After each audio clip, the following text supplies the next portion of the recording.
Salut, aujourd'hui je vais te parler du film Bang Gang de Eva Husson.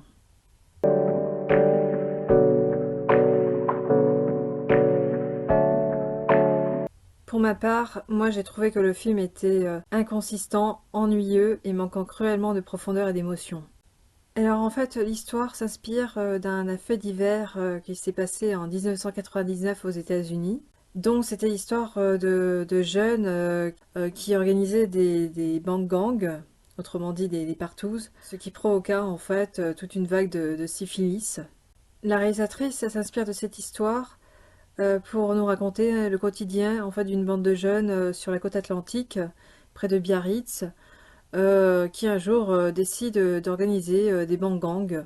Alors dès la bande-annonce, le film nous montre déjà des scènes d'orgie, des jeunes qui consomment de la drogue, de l'alcool, des histoires de photos qui circulent sur les réseaux sociaux, puis aussi des histoires de trahison amoureuse. Donc comme ça, c'est vrai que le sujet a l'air assez racoleur, même si le fait divers en fait n'est pas dénué d'intérêt et qu'il était potentiellement exploitable. Mais voilà, moi je trouve que la réalisatrice elle ne parvient pas à véritablement faire un film de cinéma. Moi j'avais plutôt l'impression de regarder un épisode de série télé. Je trouve que le scénario n'est pas assez bien calibré pour le cinéma, que à la rigueur il aurait pu faire un bon épisode de série télé. La raison en est qu'en fait il n'y a pas vraiment de personnage principal dans cette histoire.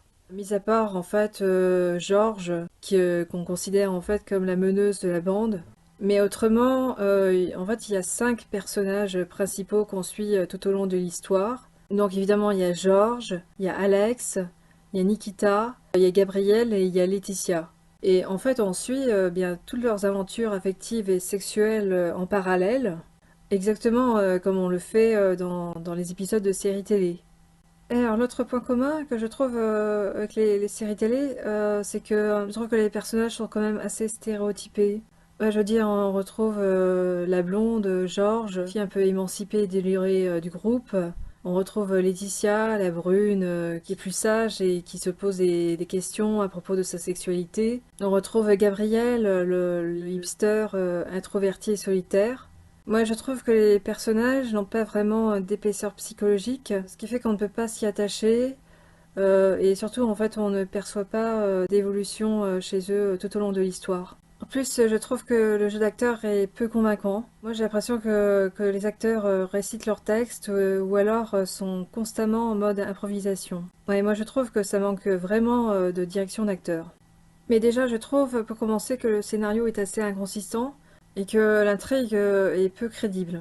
L'histoire manque de ressort dramatique, les scènes sont complètement dénuées de sens, les dialogues tombent à plat et souvent frisent le ridicule la plupart du temps. En plus, je trouve que la fin est moralisatrice et simpliste. Mais surtout, moi je ne vois pas en quoi le film d'Eva Husson peut prétendre nous dire quoi que ce soit sur la jeunesse actuelle. En plus, le film démarre en nous jetant de la poudre aux yeux, avec une citation de Carl Gustav Jung. Moi, je trouve en fait qu'il n'y a pas vraiment de propos transcendants dans le film. En plus, je trouve le titre de film est long, pompeux et prétentieux. Quant à la bande sonore, qui mêle musique électro et musique classique, elle parvient tout juste à nous faire passer la pilule. Je trouve en fait que son utilisation, la plupart du temps, est dénuée de sens. Malgré tout ce que je viens de dire précédemment, moi je trouve quand même que le point fort du film, ça reste avant tout la direction de la photographie. Je trouve qu'il y a une recherche dans le rendu des atmosphères et une précision au niveau du cadrage des plans. Cela donne des images sensuelles et éthérées, un peu comme dans le film Virgin Suicides de Sofia Coppola. Par ailleurs, on sent que la réalisatrice a beaucoup misé sur la photogénie de ses acteurs. En fait, il n'y a que la photographie, la bande-son et la beauté des acteurs qui parviennent à nous envoûter dans le film. Tout le reste, le scénario, le jeu des acteurs, tout le reste est aura des pâquerettes. Donc voilà ma critique de Bang Gang d'Eva Husson. Sur ce, je t'invite à t'abonner à ma chaîne et à activer la cloche pour ne rien manquer de mes prochaines vidéos.